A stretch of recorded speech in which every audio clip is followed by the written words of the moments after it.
शुरुआत संसद की कार्रवाई से करेंगे, लेकिन आज भी आप देखिए एक ऐसा मुद्दा है जिस पर हंगामे के आसार हैं और वो है ईडी की कार्रवाई को लेकर न सिर्फ कांग्रेस बल्कि विपक्ष जो है वो सरकार पर निशाना साधती रही है और अब भी कांग्रेस के जो सांसद हैं उनकी तरफ से स्थगन प्रस्ताव दिया गया है ताकि इस पर चर्चा हो।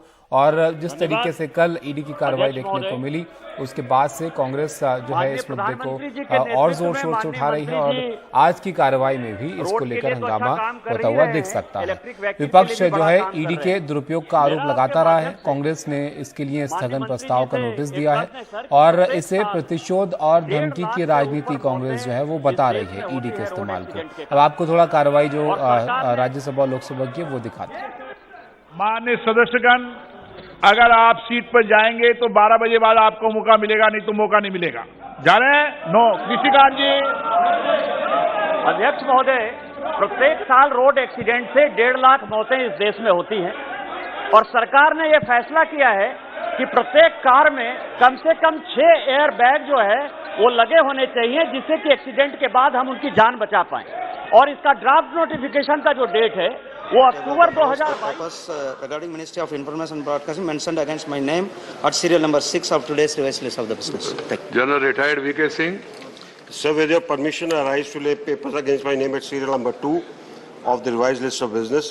These contain the report of the Controller General, Auditor General of India on the NHAI and the Ministry of Road, Highways and Transport and the compliance thereof. Reports of the department related to Parliamentary Standing Committee on Coal, Mines and Steel, Sri Samir Voran.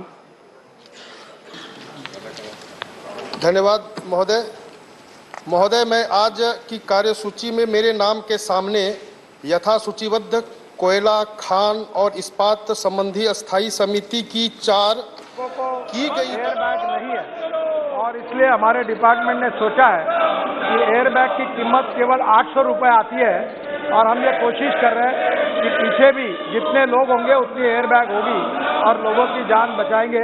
इसके बारे में ये प्रस्ताव विचाराधीन है। जल्दी ही सरकार इसके ऊपर कार्रवाई करने का प्रयास करेगी। श्रीमती बंगा Vishwanatham. Sir, the Ministry of Heavy Industries has invited proposal to build and operate public electrical vehicle charging infrastructure on express highway। तो आप देख रहे हैं कार्रवाई जो है वो अब शुरू हुई है, लेकिन उसके साथ साथ ही जो शोर भी आप सुन रहे होंगे विपक्षी सांसदों का, क्योंकि ईडी की कार्रवाई को लेकर विपक्ष जो है वो थोड़ा हमलावर यहाँ पर नजर आ रहा है। और वैसे ही जैसे कार्रवाई शुरू हुई तो विपक्षी सांसद जो हैं उनकी आवाजें आप पीछे सुन रहे होंगे माइक में। दरअसल विपक्ष जो है वो ईडी के दुरुपयोग का आरोप लगाता रहा है और इस वजह से आज कांग्रेस की तरफ से स्थगन प्रस्ताव का नोटिस जो है वो दिया गया है ताकि इस पर जो है वो बहस कर सकें। और इससे पहले कांग्रेस के सांसदों ने मीटिंग भी इस मुद्दे को लेकर की। विपक्षी सांसदों की भी जो है बैठक हुई और संसद में ईडी पर संग्राम जो है वो आज हो सकता है। आप देखिए कार्रवाई जो है अब से थोड़ी देर पहले शुरू हुई है और यहाँ पर पीछे विपक्षी सांसदों का शोर जो है वो आपको सुनाई दे रहा होगा।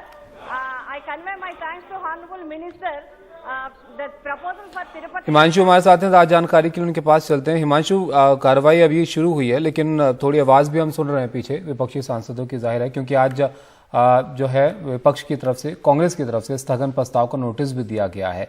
क्या वो यहाँ पर कहना चाह रहे हैं और क्या किसी तरीके की एकता भी विपक्षी खेमे में इस वक्त नजर आ रही है इस मुद्दे को लेकर, क्योंकि ईडी का मुद्दा तो सभी उठाते रहे? देखिए, निश्चित तौर पर तबिश आपने एक महत्वपूर्ण बात कही। ये एक ऐसा मसला है जिस पर विपक्ष लामबंद हो रहा है और आपको याद होगा कि इन्फोर्समेंट डायरेक्टरेट ने जब संजय राउत, जो राज्यसभा के सांसद हैं शिवसेना के, उनको गिरफ्तार किया था, उसके बाद से ही लगातार इस मसले पर कांग्रेस, तृणमूल कांग्रेस, शिवसेना जैसी पार्टियों के जो सांसद हैं वो लगातार दोनों ही सदनों में जो कार्रवाई है उसको रोककर ईडी के दुरुपयोग के सवाल पर लगातार चर्चा की मांग कर रहे हैं और आज भी एडजर्नमेंट मोशन का नोटिस कांग्रेस की तरफ से दिया गया है। कांग्रेस के सांसद ये मांग कर रहे हैं कि सदन की जो तय कार्रवाई है इसको रोककर ईडी ने जो अब तक जो कार्रवाई की है इस पर वो चर्चा करना चाहते हैं, क्योंकि उनका आरोप है कि ईडी ने कानून के खिलाफ कार्रवाई की है विपक्ष के नेताओं के खिलाफ, और वो इस मसले को उठाना चाहते हैं। आज का संदर्भ बहुत साफ है। नेशनल हेराल्ड मामले में हमने देखा है कि इन्फोर्समेंट डायरेक्टरेट ने पहले सोनिया गांधी, राहुल गांधी से पूछताछ की, फिर नेशनल हेराल्ड के दफ्तर को सील किया गया, और जो कार्रवाई ईडी की कल हुई है उसका एक रिफ्लेक्शन आपको लोकसभा और राज्यसभा में भी दिख रहा है। और राज्यसभा में भी लगातार मुझे लगता है 5वें दिन आज विपक्ष की तरफ से इसकी मांग की जा रही है। हालांकि अभी राज्यसभा चेयरमैन ने कहा है कि आप पेपर्स ले होने दें, उसके बाद हम सबको मौका दूंगा मैं अपनी बात कहने का। बहुत महत्वपूर्ण होगा कि क्या विपक्ष को वो मौका मिलेगा जिसकी मांग वो पिछले कई दिन से कर रहे हैं। विशेषकर इन्फोर्समेंट डायरेक्टरेट ने कल जो कार्रवाई की और इसके पहले संजय राउत और पार्थ चटर्जी मामले में भी जो कार्रवाई की गई है, इसको लेकर लगातार सवाल यहां पर विपक्ष उठा रहा है। तबिश हिमांशु, कांग्रेस तो कल की कार्रवाई के बाद इससे प्रतिशोध और धमकी की राजनीति बता रही है ईडी के इस्तेमाल को, लेकिन विपक्षी नेताओं की जो ईडी को लेकर बैठक हुई वहां से क्या चीजें निकल कर आई? देखिए, विपक्ष इस बात पर सहमत है कि जिस तरह से इन्फोर्समेंट डायरेक्टरेट ने शिवसेना के सांसद संजय राउत या फिर जो तृणमूल कांग्रेस के नेताओं के खिलाफ जो इन्फोर्समेंट डायरेक्टरेट की कार्रवाई रही है, सीबीआई, आईटी एजेंसियों का भी लगातार जिक्र करते रहे हैं सांसद। कल भी मल्लिकार्जुन खड़गे और प्रियंका चतुर्वेदी दोनों ने ईडी और सीबीआई के दुरुपयोग का आरोप लगाया था राज्यसभा में और मांग की थी कि इस पर चर्चा की जाए। राज्यसभा चेयरमैन तैयार नहीं हुए।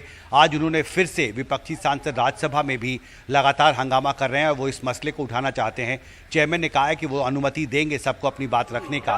देखना बहुत महत्वपूर्ण होगा कि आज इस मामले में राज्यसभा चेयरमैन और लोकसभा स्पीकर का इस मांग पर क्या रुख रहता है, क्योंकि ये एक बड़ा मसला है जिस पर विपक्ष लामबंद हो रहा है और विपक्षी सांसद लगातार इस मसले पर संसद के अंदर और बाहर हंगामा कर रहे हैं। तबिश, बिल्कुल, शुक्रिया हिमांशु आपका सब जानकारी के लिए।